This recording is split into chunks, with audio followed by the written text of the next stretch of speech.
أشهد أن لا إله إلا الله وحده لا شريك له وأشهد أن محمدا عبده ورسوله أما بعد فأعوذ بالله من الشيطان الرجيم بسم الله الرحمن الرحيم الحمد لله رب العالمين الرحمن الرحيم مالك يوم الدين إياك نعبد وإياك نستعين اهدنا الصراط المستقيم صراط الذين أنعمت عليهم غير المغضوب عليهم ولا الضالين. امروز ذکر خیر اصحاب اهل بدر بیان خواهد شد، اما قبل از اون میخواهم توضیحی بدم. دو خطبه قبل در ضمن بیان ذکر خیر حضرت معاذ بن جبل روایتی از مسند احمد بن حنبل بیان کردم که در آن حضرت پیامبر اکرم صلی الله علیه و آله و سلم فرمودند که به زودی به شام هجرت میکنید، آنجا به دستتان فتح می شود، اما در آنجا بیماری آبله و دمل بر شما مسلط می شود که آدم را به اولین پله نردبان می گیرد. این ترجمه درست نبود و از آن مطلب روشن هم نمی شود. پس این روایت را با ترجمه درست دوباره تعریف می کنم. از اسماعیل بن عبیدالله نقل شده است که حضرت معاذ بن جبل رضی الله عنه گفت که من از حضرت پیامبر اکرم صلی الله علیه و آله و سلم شنیدم که فرمودند شما به شام هجرت میکنید، آن کشور برایتان فتح می شود. در آنجا بینتان بیماری ظهور می کند که مانند دمل یا چیزی خواهد بود که به شدت گاز می گیرد. آن زیر ناف بدن بروز می یابد. حال این جمله که آن بیماری از اولین پله نردبان آدم را می گیرد اشتباه ترجمه شده. ترجمه درست این است که آن در بدن زیر ناف ظاهر می شود، چنان که آبله یا دمل روی ران یا در وسط بدن دار می یابد.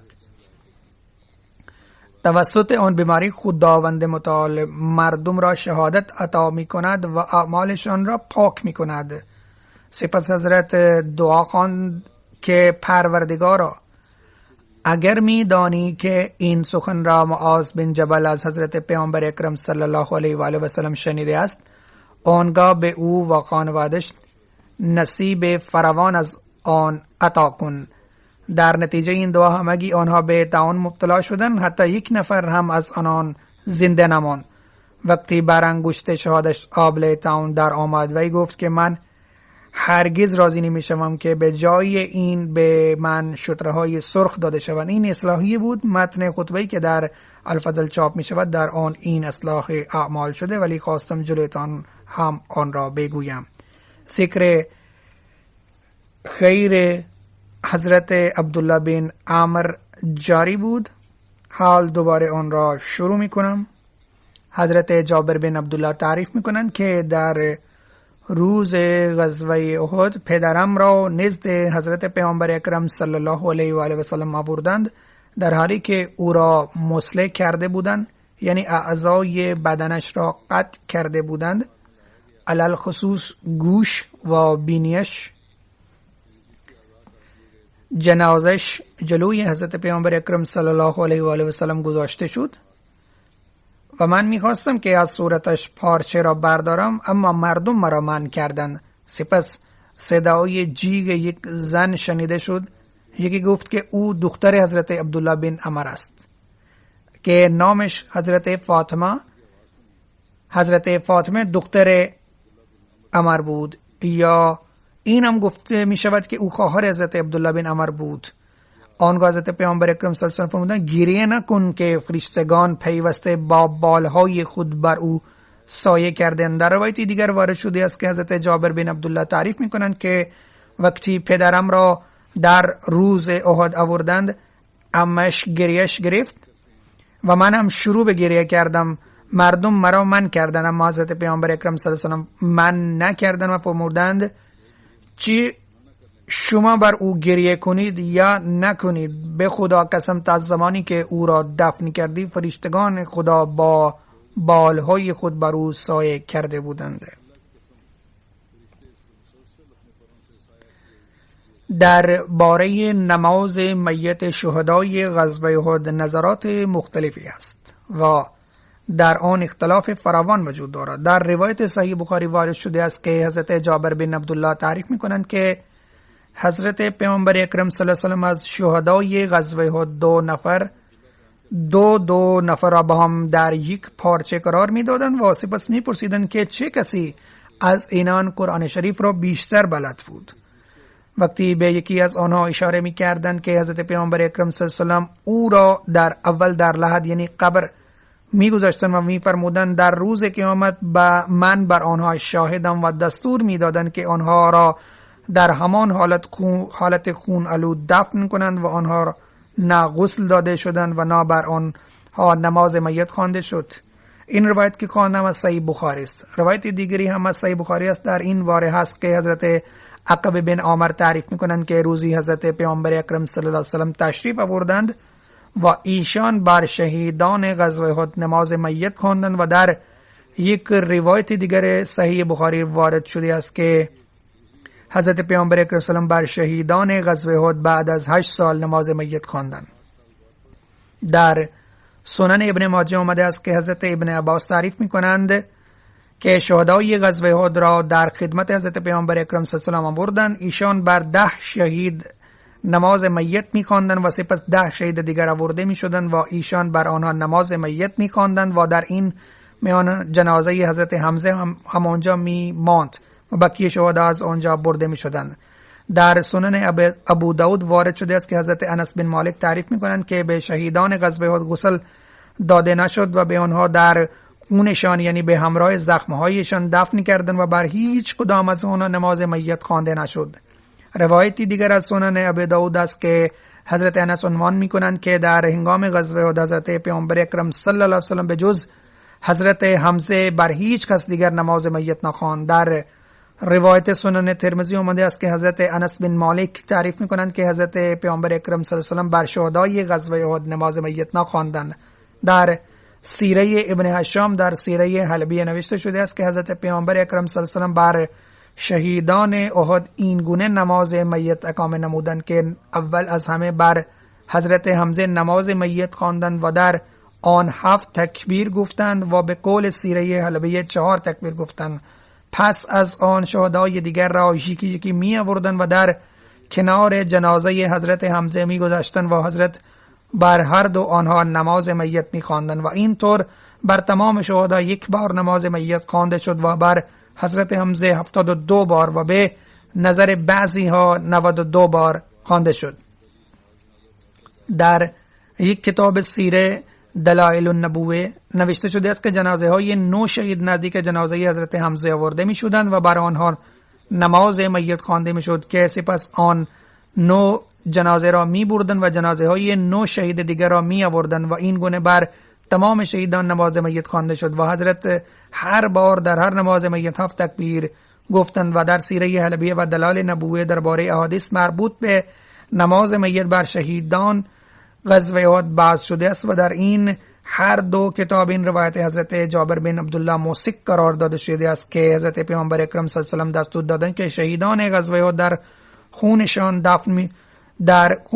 چند دفن می شوند و سپس نه به آنها غسل داده شود و نه بر آنها نماز میت خوانده شد. حضرت امام شافعی تعریف می کنند که از روایات متواتر این نکته به طور قطع معلوم می شود که حضرت پیامبر اکرم صلی الله علیه و سلم بر شهیدان غزوه احد نماز میت نخواندن و روایتی که در آنها آمده است که حضرت پیامبر اکرم صلی الله علیه و سلم بر آنها نماز میت خواندن و بر جنازه حضرت حمزه 70 تکبیر گفتن درست نیست. و این روایت حضرت عقبه بن عامر هم که در آن هم گفته شده است که حضرت پیامبر اکرم صلی الله علیه و سلم پس از 8 سال بر شهیدان غزوه احد نماز میت خواندن دال بر این است که این اتفاق بعد از 8 سال روی داده بود. چنانکه گفتن در این باره بحث های زیادی شده است. کمی دیگر را تعریف می کنم. امام بخاری در کتاب خود بابی به عنوان صلات علی الشهید نماز میت بر شهید و بسته است و زیر آن فقط 2 حدیث آورده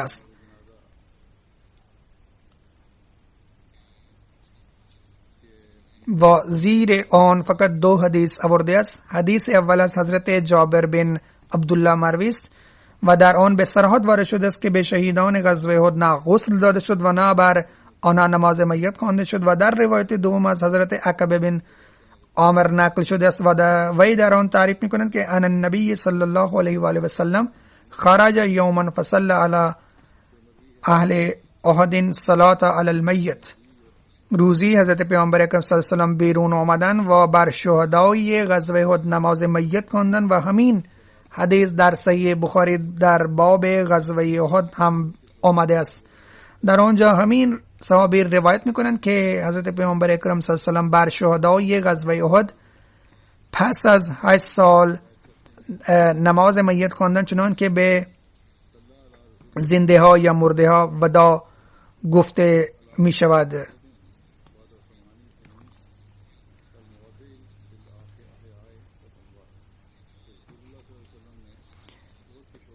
همینطور علامه ابن حجر اسقلانی با ارجاع به امام شافعی می گویند که منظور امام شافعی از این روایت این است که پس از مدت زیادی بر وفات کسی نمیتوان بر قبرش نماز میت خواند. به نظر امام شافعی وقتی حضرت پیامبر اکرم صلی الله علیه و آله متوجه شدند که وقت وفاتشان نزدیک است، ایشان به قبرهای این شهیدان رفته و در حال وداع برایشان دعا کردند و بخشش طلبیدند. حضرت میرزا بشیر احمد با ذکر تکفین و تدفین شهدای غزوه احد در کتاب خود سیره خاتم النبیین می نویسند که پس از مراقبت جنازه ها کار کفن دادن شان آغازید. حضرت پیامبر اکرم صلی الله علیه و آله دستور دادند که لباسی که بر بدن شهید است همانطور بماند و به شهدا غسل داده نشود و اگر کسی برای کفن پارچه‌ای دارد وی می تواند آن را بر روی لباس شهید بپیچد و نماز میت هم آن زمان خوانده نشد و این شهیدان بدون غسل داده شدن و نماز میت خوانده شدن دفن شدند و معمولا 2 صحابی را در یک پارچه تکفین نموده و در یک قبر دفن کردند. صحابی که بیشتر از دیگری قرآن شریف بلد بود او را به دستور حضرت پیامبر اکرم صلی الله علیه و آله در هنگام گذاشتن در لحد مقدم می نمودند. وی در ادامه می نویسند که اگرچه آن زمان بر آنها نماز میت خوانده نشد، اما بعداً در زمان نزدیکی وفات حضرت پیامبر اکرم صلی الله علیه و آله ایشان به طور خاص بر شهیدان احد نماز میت خواندند. این مطالب را وی از تواریخ مختلف استنباط کرده است. پس می توان گفت که حضرت پیامبر اکرم صلی الله علیه و آله بر آنها نماز میت خواندند یا برایشان دعا کردند و در هر 2 صورت حضرت بر آنها بسیار خاضعانه نماز میت خواندند و بسیار خاشعانه برایشان دعا کردند. ممکن است که چنانکه سابقا ذکر شده حضرت بر تک تک قبر رفته و بسیار با خشوع و خضوع دعا کرده باشند. حضرت جابر بن عبدالله تعریف می‌کنند که من برای پدرم 6 ماه پس از غزوه احد قبر درست کردم و وی را در آن دفن کردم و من در بدنش هیچ تغییری پیدا نکردم و جز اینکه بعضی از موهای ریشش به زمین خورده بود. در روایت دیگر وارد شده است که حضرت جابر بن عبدالله تعریف می‌کنند که در هنگام غزوه احد در یک قبر 2 نفر را دفن کردند و به همراه پدرم نیز یک صحابی را دفن کرده بودند. پس از 6 ماه دلم خواست که وی را در قبری جداگانه دفن کنم. پس من وی را از قبر در آوردم و دیدم که زمین بر بدنش هیچ تغییری ایجاد نکرده بود. به جز این که گوشش کمی تغییر یافته است. 46 سال پس از غزوه احد حضرت امیر معاویه در دوران خلافت خود کانال آب را ساخت و آبش به قبرهای شهدای غزوه احد هم وارد شد و آب در قبرهای حضرت عبدالله بن عمر و حضرت عمر بن جموح هم داخل شد. همین که قبرهایشان را باز کردند بر روی آنها 2 چادر بود و این راوی میگوید که بر صورتش زخم بود و دستش روی زخمش بود و ادامه روایت محل بحث است. اگرچه من آن را تعریف میکنم اما ضروری نیست که به آن اطمینان و باور هم داشته باشم، ولی چون آن در بعضی کتاب‌های تاریخ مستور است و بعضی افراد آن را مطالعه هم میکنند، لذا هدف از نقل آن در اینجا این است که توضیح بدهم که احتمالا در آن اغراق شده است. به هر حال راوی میگوید که وقتی دستش را از زخمش برداشتند از آن زخم خون جاری شد که در واقع امری غیر ممکن است. و میگوید که باز دستش را روی زخمش نهادند و خون به بند آمد.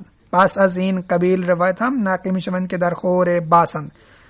جابر بن عبدالله می گوید که من پدرم در قبر دیدم و احساس کردم که گویی او در حال خواب است.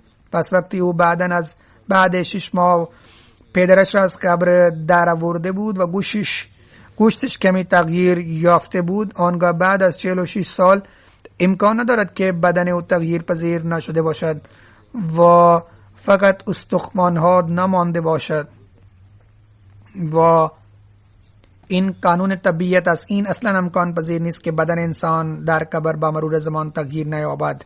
حضرت جابر بن عبدالله تعریف می‌کنند که حضرت پیامبر اکرم صلی الله علیه و آله مرا دیدن و پرسیدند جابر چی شده است؟ غمگین به نظر می‌رسی.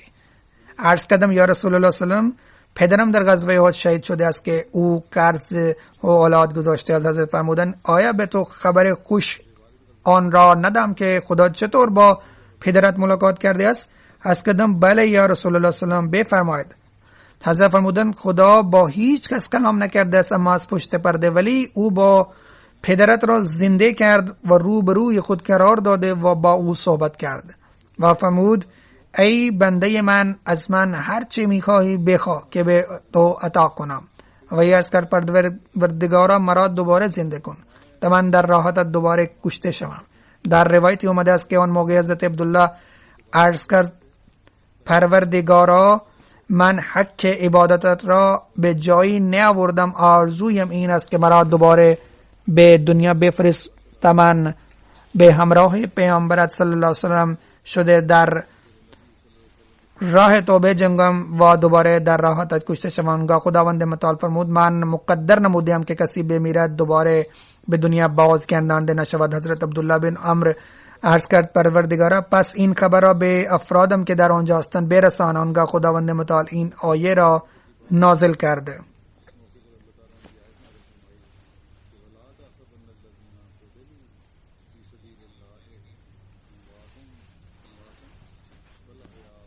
یعنی کسانی که در راه خدا کشته شدند آنها را هرگز مرده نپندارید، آنها زنده اند.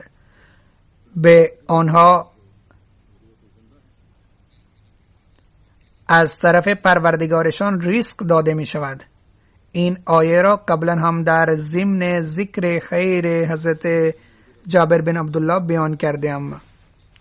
حضرت خلیفة المسیح الرابع در یک سخنرانی خود متعلق به قبل از عهد خلافت شرح و تفصیل این مکالمه بین خداوند متعال و حضرت عبدالله بن عمر را این گونه تعریف کردند که این رخ داد بی نهایت زیباست و از هر بعد و جنبه‌ای که آن را می‌بینیم یک زیبایی تازه به چشم می‌خورد.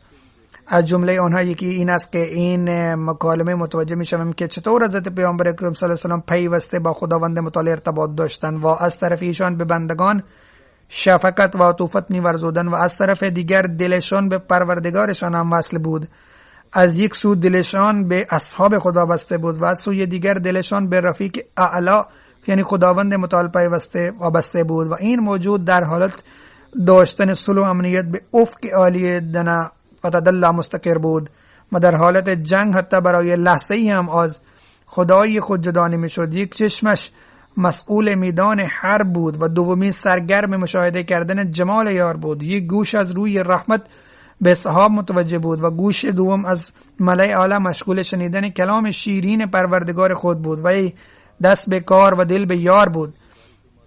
ایشان صحابه را دلداری می داده و خدا حضرت را دلداری می داد. خداوند متعال با دادن خبر احساس قلبی عبدالله بن عمر در واقع داشت این پیام را به حضرت می داد که ای که از همه بیشتر ما را دوست داری، ببین که ما این چنین عشق نسبت به تو در دلهای بندگان عارف ایجاد کرده ایم که حتی بعد از درگذشتن از عالم گذران باز فکر تو آنها را رها نمی کند و به خاطر این که تو را در میدان جنگ تنها گذاشتن چه قدر رنجیده خاطرند، در مقابل تو آنها حتی آرزوی بهشت ندارند. بهشتتان فقط این است که با شمشیرهای تیز به طور مکرر کشته شوند، اما در کنارت بمانند و باز در کنارت بمانند و باز در کنارت بمانند.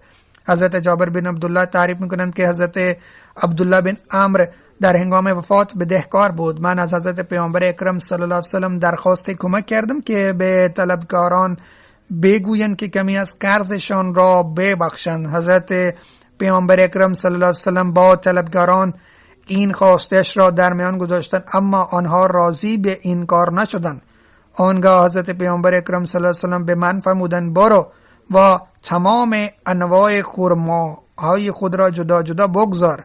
خرماهای اجوه را جدا کن، نوع خرما به نام ازک بن زید را جدا کن و وقتی این کار را کردی به من خبر بده. پس من همین کار را کردم و به حضرت پیامبر صلی الله علیه وسلم اطلاع دادم. ایشان تشریف آوردن و بر قرمن خرما به یا در وسط خرما نشستم، فرمودن وزن کن و مردم را بده و من شروع به این کار کردم. وزن نموده و به مردم میدادند تا اینکه آنچه کشان بود تمام و کمال پرداخت شد و باز خرماهای من باقی ماند و چنان به نظر می رسید که آن خرماها اصلا کم نشده است. در بازماندگان حضرت عبدالله بن عمر و به علاوه پسر خود حضرت جابر بن عبدالله 6 دختر به یادگار گذاشت و به روایتی از صحیح بخاری او در بازماندگان خود 7 یا 9 دختر گذاشته بود. ذکر خیر بعدی متعلق به حضرت ابو دجانه است. اسمش حضرت ابو دجانه سماک بن خرچه بود. وی از قبیله خزرج انصار و شاخه بنو ساعده بود. نام پدرش خرشه بود و بعضی میگویند که نامش آس بود و نام پدر بزرگش خشه بود. نام مادرش حزمه دختر حرمله بود. ابو دجانه نسبت به نام خود با کنیه خود معروف تر بود.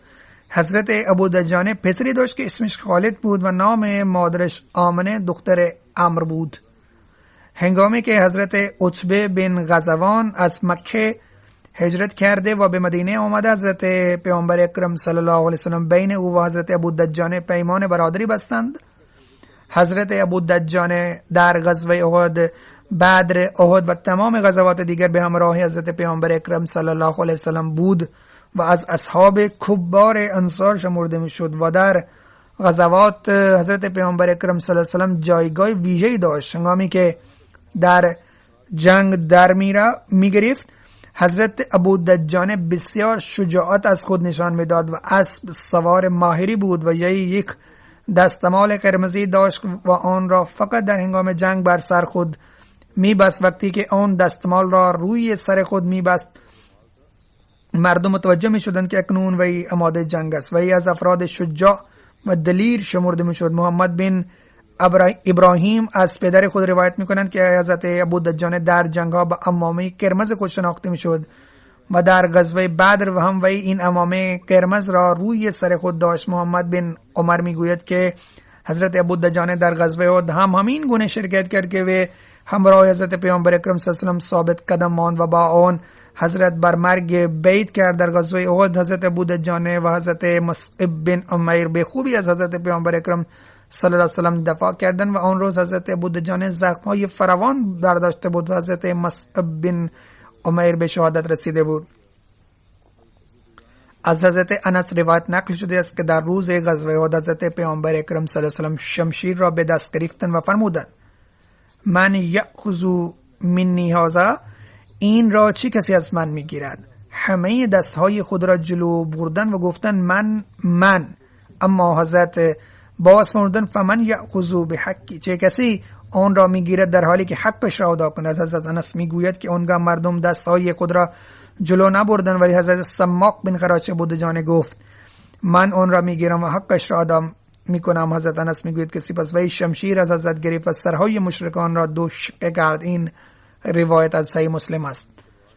در روایت دیگر وارد شده است که حضرت ابو دجانه پرسید حقش چیست؟ حضرت پیامبر اکرم صلی الله علیه و آله فرمودند با آن هیچ مسلمانی را نکشی، با داشتن آن از هیچ کافری فرار نکنی، یعنی با به شجاعت باید مقابله کنی. آنگاه حضرت ابو دجانه عرض کرد من این شمشیر را با حقش میگیرم. وقتی حضرت پیامبر اکرم صلی الله علیه و سلم او را این شمشیر دادن، وی با آن سرهای مشرکان را دوش کرد و آن موقع این بیات را خواند.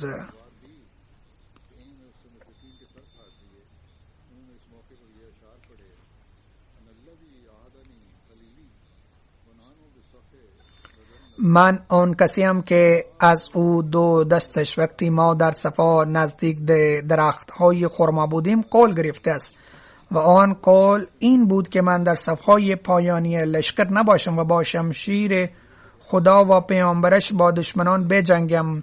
حضرت ابو دجانه خرامان به وسط صفهای لشکر دشمن رفت و آنگاه حضرت پیامبر اکرم صلی الله علیه و سلم فرمودند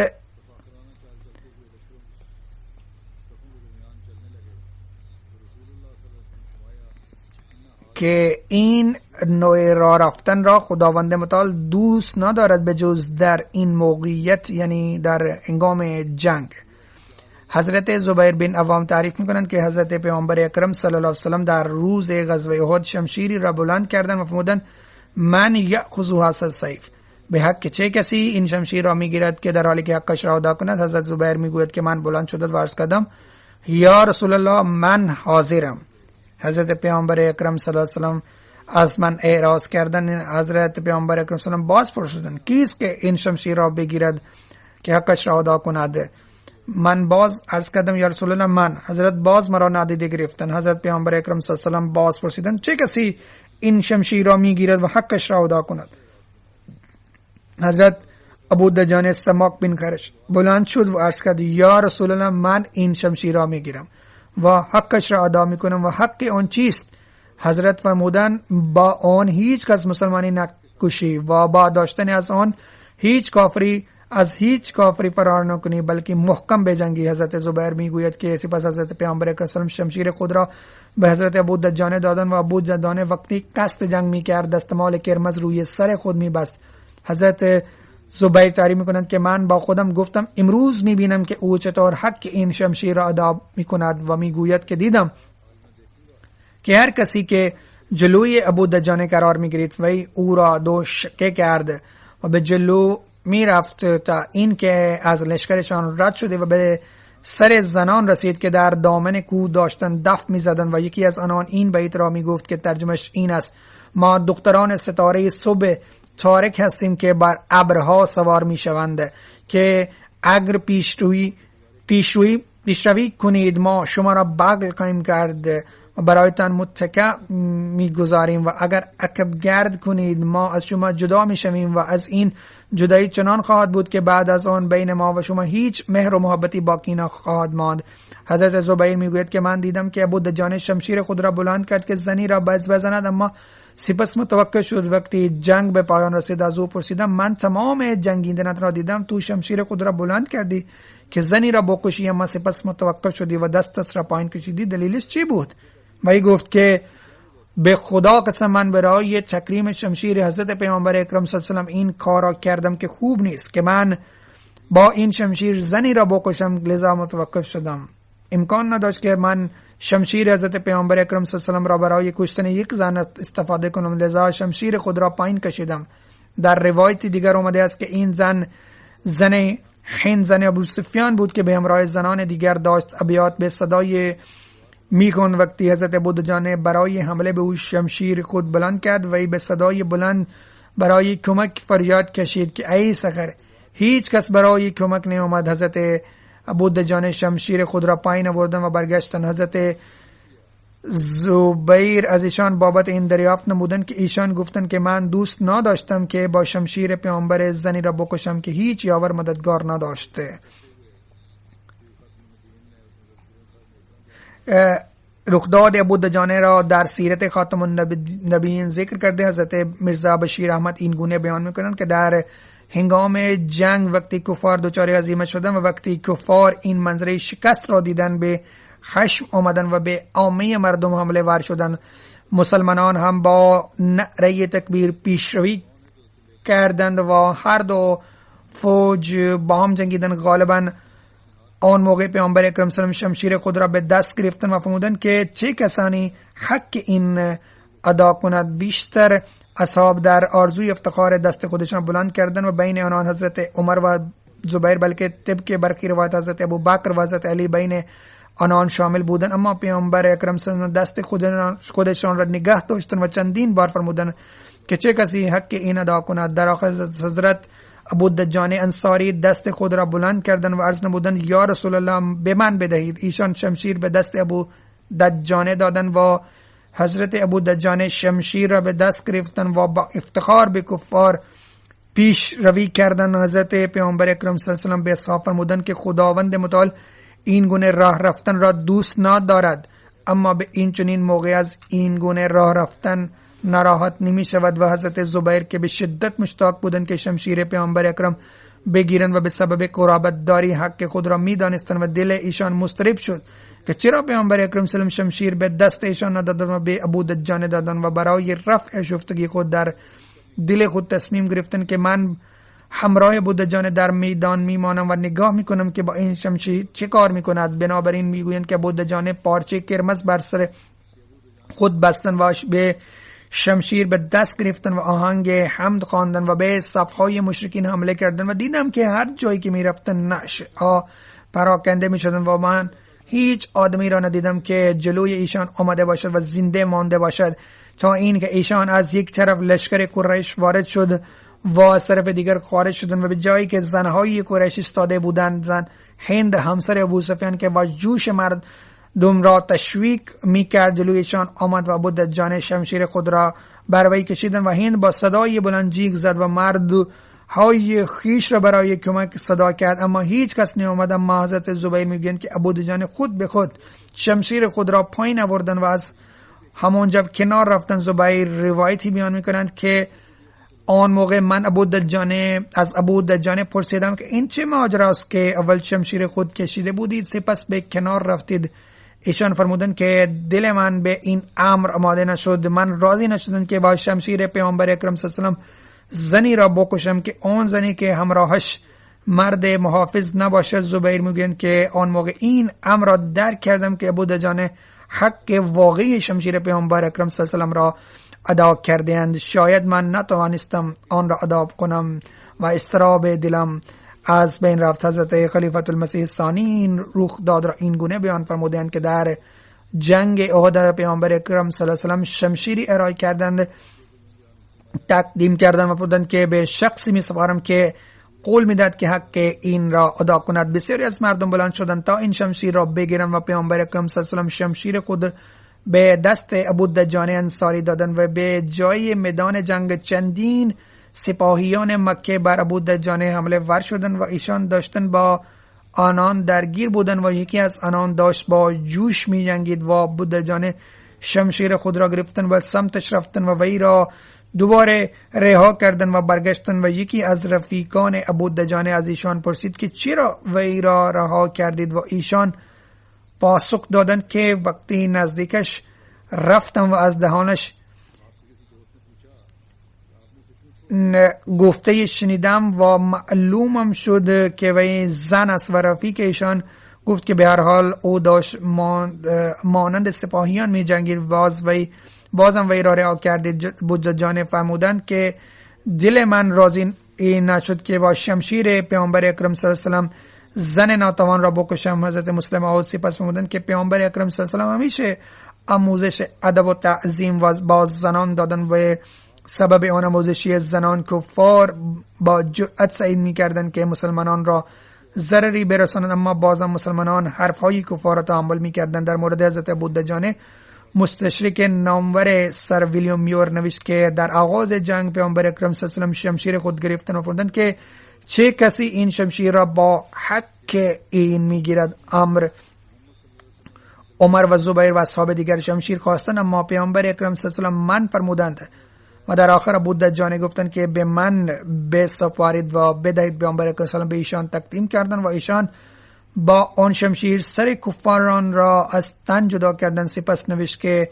پاهای لشکر مکی جلوی حمله های خطرناک مسلمانان لغزیدن. لشکر قریش سعی کرد که از سمت عقب چپ لشکر اسلامی حمله کند، اما هر دفعه تیرهای 50 نفر که محمد صلی الله علیه و سلم آنان را به طور خاص مأمور کرده بودند خوردند و برگشتند. مسلمانان در میدان احد همان شجاعت و دلیری و بی‌اعتنایی نشان دادند که در جنگ بعد نشان داده بودند. صفهای لشکر مکی پاره شدند و ابو دجانه دستمال قرمز روی خود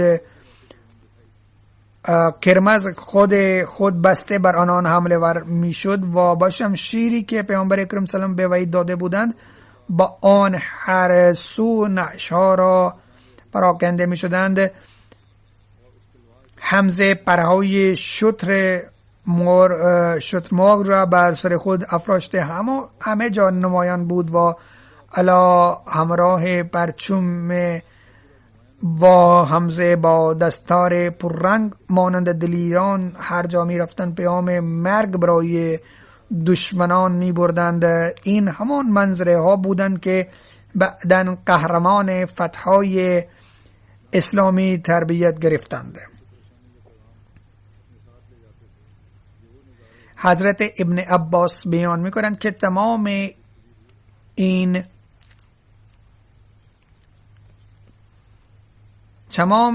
این اتفاقات در سیره خاتم النبیین بیان شده است که خواندم. حضرت ابن عباس بیان می‌کنند که وقتی پیامبر اکرم صلی الله علیه و سلم از احد برگشتند و شمشیر خود به دختر خود فاطمه دادند و فرمودند که ای دختر، خون را صاف کنید، تمیز کند. حضرت علی هم شمشیر خود بهش دادند، فرمودند که خون را تمیز کند و به خدا امروز این به من بسیار کمک کرد. آن موقع پیامبر اکرم صلی الله علیه و سلم فرمودند که اگر تو حق جنگ ادا کردی، به یکی این سهل بن حنیف و ابو دجانه هم حق جنگ ادا کرده. در روایت دیگر به جای اسم سهل بن حنیف اسم حارث بن سم آمده است.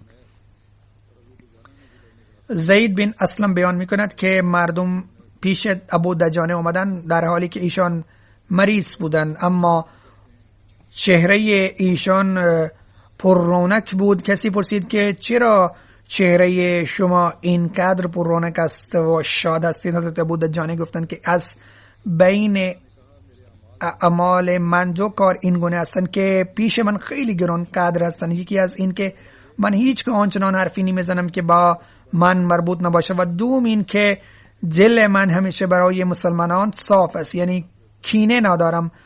حضرت ابو دجانه در جنگ یمامه شهید شدند و مسیلمه کذاب بعد از پیامبر اکرم صلی الله علیه و سلم ادعای نبوت و دروغین کرده و تصمیم گرفت که به مدینه لشکرکشی کند و حضرت ابوبکر برای سرکوبی آن در 12 هجری لشکری روانه کردند و حضرت ابو دجانه شامل آن لشکر بودند و حضرت ابو دجانه به شدت در جنگ یمامه جنگیدن. قسمت بزرگ ابو حنیفه قبیله قدیمی عرب تحت سرپرستی مسیلمه کذاب خلاف مدینه سرکشی کرده بود، باقی در یمانه داشتند و همونجا محصور شده جنگ می‌کردند. مسلمانان فرصتی به دست نیافتند که داخل بروند. حضرت ابو دجانه به مسلمانان گفتند که من را داخل باغ بیاندازید و مسلمانان آنچنان کردند، اما به سبب این پاهایشان شکست باز هم بر سر در باغ جنگیدن و مشرکان را از همانجا عقب راندند و مسلمانان وارد باغ شدند. حضرت ابو دجانه همراه عبدالله بن زید و وحشی بن حرب مسیلمه کذاب را به قتل رساندند و روز یمامه شهید شدند. در روایتی اومده است که حضرت ابو دجانه در جنگ صفین از طرف حضرت علی جنگ کرده شهید شدند، اما این روایت ضعیف است. اما این روایت قبلی صحیح و بی‌فراوان وجود دارد. قبلا هم ذکر شده است که اما اینجا هم بخشی از آن را بیان میکنم که وابسته به ابو دجانه است. ابو دجانه انصاری بودند و قبل از هجرت پیامبر اکرم صلی الله علیه و سلم به مدینه آمدن و ایمان آورده بودند و اهل مدینه بودند و افتخار داشتند که در جنگ بدر شریک بودند و با دلیری همیشه جنگیدند. همین گونه در جنگ احد هم اشتراک داشتن و بعد از این که اوضاع جنگ برعکس شدن، اول مسلمانان نزدیک پیروزی بودند و به سبب اینکه جایی را رها کردند و کفار دوباره حمله ور شدند، اوضاع جنگ خلاف مسلمانان شد و اصحابی که نزدیک پیامبر اکرم صلی الله علیه و آله مانده بودند بین آنان حضرت ابو دجانه هم بودند و به سبب دفاع از پیامبر اکرم صلی الله علیه و آله به شدت زخمی شده بودند، اما با وجود زخمها عقب نه بودند، باری مریض بودند و به رفیق خود گفتند که شاید دو عمل کار من پیش خداوند متعال مورد قبول باشند، که این که حرفهای لغو نمیزنم و بعد میگویم نمیکنم و پشت کسی حرف نمیزنم، دوم این که درباره کسی در دلم کینه و بغض ندارم و ذکرشان اینجا به پایان رسیده است. الان ذکر بعضی از مرحومین را عنوان میکنم که نماز میت غایبشان نیز اقامه خواهم کرد. یکی از آنها شهید هم است که چند روز پیش شهید شدند، به نام آقای محبوب خان ابن آقای سید جلال از منطقه پشاور. 8 نوامبر 2020 ساعت 8 صبح مخالفین جماعت احمدی آقای محبوب خان را در روستای شیخ محمد منطقه پشاور با شلیک گلوله شهید کردند. انا لله و انا الیه راجعون. طبق گزارشات آقای محبوب احمد خان در تاریخ 6 نوامبر از شهرک خوشحال پشاور به خاطر بازدید دختر رفت که در قصبه مجاور شیخ محمد زندگی می‌کردند و در روز 8 نوامبر برای برگشتن به خانه خود از دختر راه افتادند و نزدیک ایستگاه اتوبوس رسیده بودند که افراد ناشناس تعقیبش کرد و گلوله را شلیک کرد و یک گلوله از سمت پشت به سرش اصابت کرد و از جلو خارج شد و بدین علت او در همان لحظه فوت کرد. ان الله لله و انا الیه راجعون. بعد از این حادثه قاتل از اونجا گریخت. شهید 80 سالگی بود و در سال 2002 بعد از بازنشسته شدن از گروه مهندسی بهداشت عمومی از سمت سرپرست به طور مستمری بگی زندگی را به سر می برد و پدر شهید آقای سید جلال در دهه 1930 بیعت کرد. شهید احمدی زاد بود. مرحوم ویژگی‌های متعدد داشتند. پایبند نماز تهجد بود، علاوه بر شرافت، همدردی، مهمان نواز و سخاوت و نیز در این ویژگی ممتاز بود. به دعوت الله را تا حد جنون اشتیاق و علاقه داشت. برای رساندن پیام حق مدام پیشی می جست. هر زمانی که به او درخواست می شد که محتاطانه رفتار کن، نکته نظر وی همین بود که اکنون به هر حال وقتش است که محضر خدا حاضر شوم، اگر شهادت بیابم برای من سعادت خواهد بود. بس این آرزوی و این نائل آمده به شهادت نیز برآورده شد. همسر آقای محبوب خان خانم معراج بیگم این افتخار را داشت که پدرش آقای محمد سعید و عمش آقای بشیر احمد در سال 1966 شهید شده بودند و اکنون این سعادت نصیب شهرت شده. در بازماندگان علاوه بر همسرش به نام معراج بیگم 2 پسر به نام آقای منور و فضل احمد و 2 دختر به نام خانم زکیه بیگم و وحید بیگم، یک دختر پسر 6 و دختر پسر و 4 دختر و دختر سوگوار، یک دختر سوگوار گذاشت. پسر کوچک وی در رشته میکروبیولوژی تحصیلات دکترا را فرا گرفت و او در استرالیا زندگی می‌کرد. پسر دوم آقای فضل احمد در آلمان زندگی می‌کرد. او هم با سواد است و رشته زبان انگلیسی تحصیلات فوق لیسانس را گرفته است. پسر مرحوم آقای منور خان میگوید که آقای محبوب خان در منطقه خود به خاطر برقراری آرامش و صلح همیشه تلاش میکرد. گاهی اوقات اگر 2 گروه با هم جنگیدن و دعوا کردن، برای برقراری صلح از طرف خود خونبها را می پرداخت. او به خاطر رسیدن به کمک مستمندان و تنگ دستان هر روز آماده بود. مردم به خاطر تأمین نیازهای خودشان بی‌درنگ ازشان استمداد میکردن و او هم به خاطر کمکشان همیشه پیش خود قدری پول یا گله می داشت. خیلی آدم فروتن، خاموش بود، صبور، شکیبا و احساس درد دیگران میکرد و مردم برای کمکشان آمده بود.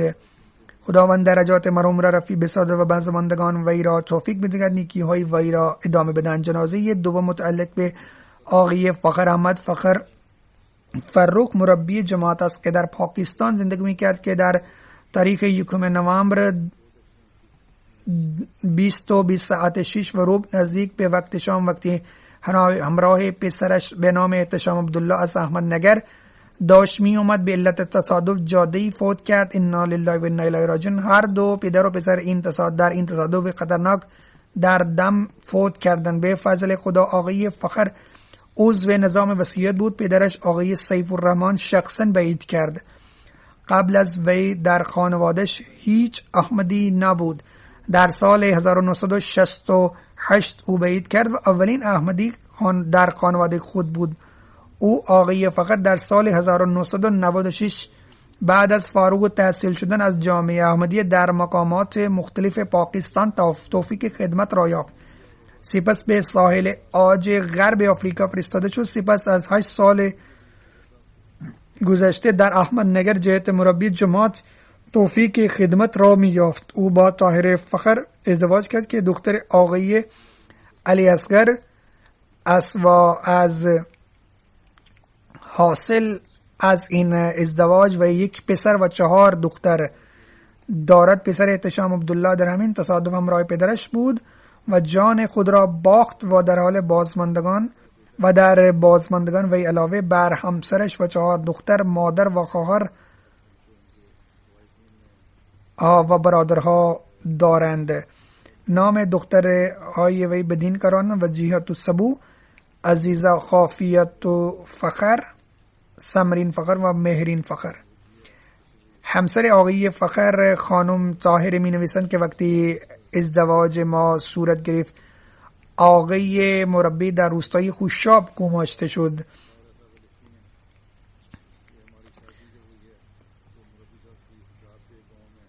وقتی آنجا مرکز تبلیغ رسیدم او به من فرائض همسر مربی جماعت را تعریف کرد و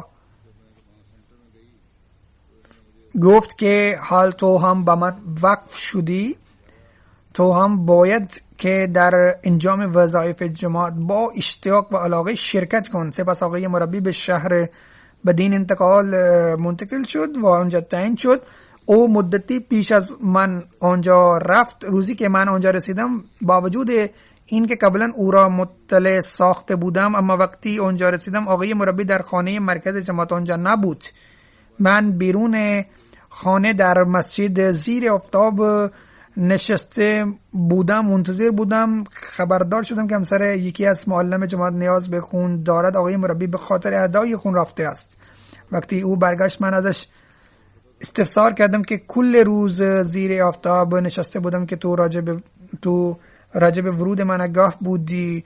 سفر طولانی را پشت سر گذاشتم و می اومدم. وقتی او گفت که آن کار خیلی مهم بود و به من گفت که اینجا فداکاری باید کرد. وقتی به ساحل عاج رفته آنجا نیز بسیار کارهایی که مربوط به خدمت خلق بودند همراه با وظایف دینی انجام میداد. همیشه دین را بر همسر و بچه اولیت میداد. همسرش میگفت که باری مریض شدم. وقتی تولد دخترم نزدیک بود آقای مربی برای برگزاری اردوی پزشکی رفته بود. دکتر شرایط را نگران کننده تعریف کرد، اما آقای مربی مرا تنها گذاشت و رفت. فقط این گفت که خدا فضل خدا خواهد کرد، تو همسر مربی جماعت هستی، هیچ اتفاقی برای تو نخواهد افتاد. پس آقای مربی در هر امر دین را بر دنیا اولویت میداد. مهمان نواز بود و خدمت خلق در به جا می آورد. واقعیش و غریب همه مهر می ورزید و بچه ها روابط دوستانه داشت. هر مسئله خانگی باشد یا خانوادگی به افراد جماعت مربوط باشد یا به افراد غیر جماعت مربوط باشد به روش خوب حل می کرده. آقای واصف مربی جماعت در ساحل عاج است میگوید آقای فخر جهت مربی جماعت به ساحل عاج آمد و خیلی دوستانه و متبسم بود و درای تربیت خوبی بود. ویژگی برجسته شخصیت و صحبت دل انگیز داشت. هر کسی که با او ملاقات میکرد عاشقش میشد. تا 5 سال در منطقه اومی به طور مبلغ جماعت توفیق خدمت یافت. به دلیل داشتن اوصاف خوش اخلاق و همدردی هر بزرگ و کوچک او با او همیشه پیوند و روابط خوبی داشتند و همیشه در مورد او صحبت میکرد و بعضی فقرا را برای رفتن به جلسه سالیانه مخفیانه کرایه میداد. آقای واسی میگوید که در اثنای اقامتش در آنجا تعداد حضار منطقه در جلسه سالیانه از همه بیشتر بود. یک معلم محلی جماعت به نام آقای سمارو هارون که اهل اونجاست میگوید که من با او دو نیم سال همکاری کردم. مانند برادرم مراقب من بود. چیزی که به من خصوص پی بردم این بود که خیلی زحمتکش و مبلغ پرشور و وظایف را با توجه و علاقه بسیار انجام داشت. مشتاق بود که کار را هر چیز زودتر تمام کند. خواه مربوط به رسیدگی به تدارکات جلسه سالانه باشد. حال تبلیغ این بود که میخواست که هر چیز زودتر پیام جماعت به هر روستا برسه. خداوند درجات مرحوم را رفیع بسازد و مراقب و یاور همسر دخترش باشه در آینده از هر مشکل نگرانی آنها را مسئول بدارد.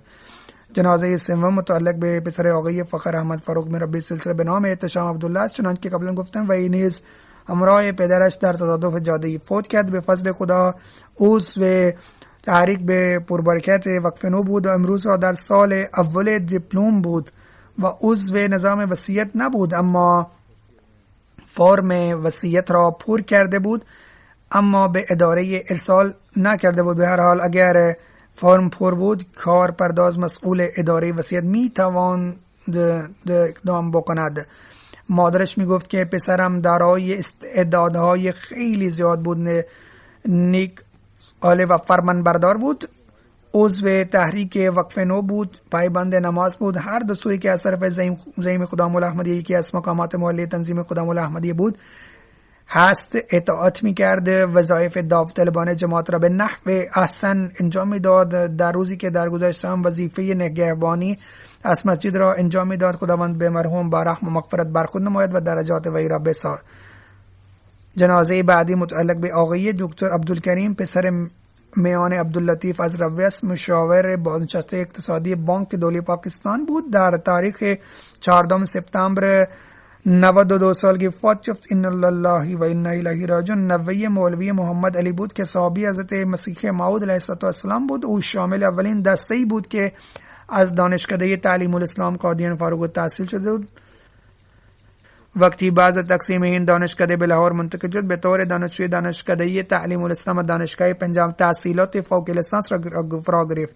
آن هنگام او تنها دانشجوی دانشکده تعلیم الاسلام کالج در دانشگاه پنجاب بود. بعد از طرف بانک دولتی پاکستان بورسیه را دریافت کرد و به خاطر فرا گرفتن تحصیلات دکترا در رشته اقتصادی از دانشگاه جورج واشنگتن به آمریکا رفت و آنجا در مسجد فضل اقامت داشت و در اوقات فراغت در فعالیت‌های تبلیغی مشغول می‌شد. آقای دکتر در پاکستان خیلی دوست داشت. او در طول مدت اشغال با وجود همکاری مشکل با سازمان‌های بین‌المللی مانند بانک بین‌المللی ترجیح داد که در پاکستان بماند و کار بکند. مدت طولانی در بانک دولتی پاکستان کار کرد و جهت مشاور اقتصادی بازنشسته شد.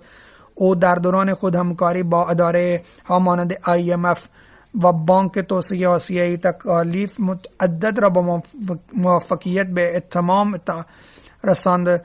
مدتی در وزارت دارایی کار کرد و یک بودجه فدرال هم تحت نظارت او تهیه شد. او از طرف IMF برای مدت 2 سال به خاطر حل و فصل امور اقتصادی در دولت سودان به منطقه خرطوم فرستاده شد. بعد از بازنشسته شدن از بانک دولت پاکستان، او به خاطر خدمت جماعت ترجیح داد که در روس بماند. پس هنگام ابراز اموری که متعلق به اقتصادیات و مذهب می بودند، از او همیشه مشورت می کردن. این کمیته‌ای که تشکیل شده بود، در این من نیز ازش مشورت می کردم. متعلق به این امور خیلی صاحب نظر بود و مقالات فوق العاده می نویسد. پوزش خود را با دقت انجام می داد. حلی که امکان پذیر باشد پیش می کرد. او نویسنده ای هم بود. یک کتاب به نام امور اساسی اسلام در زبان انگلیسی است.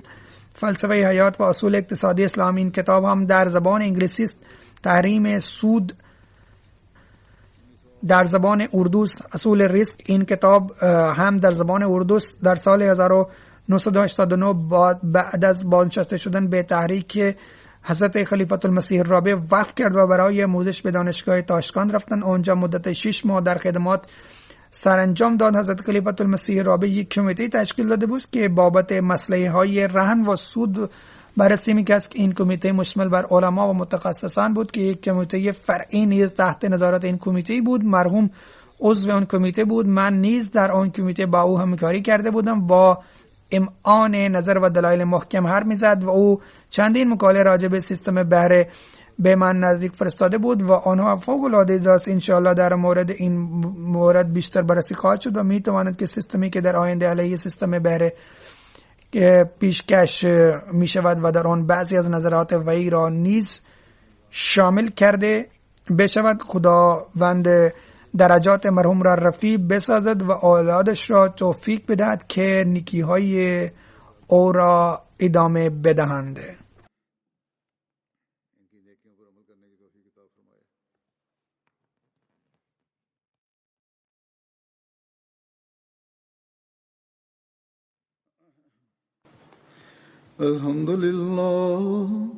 الحمد لله نحمده ونستعينه ونستغفره ونؤمن به ونتوكل عليه ونعوذ بالله من شرور أنفسنا ومن سيئات أعمالنا من يهده الله فلا مضل له ومن يضلله فلا هادي له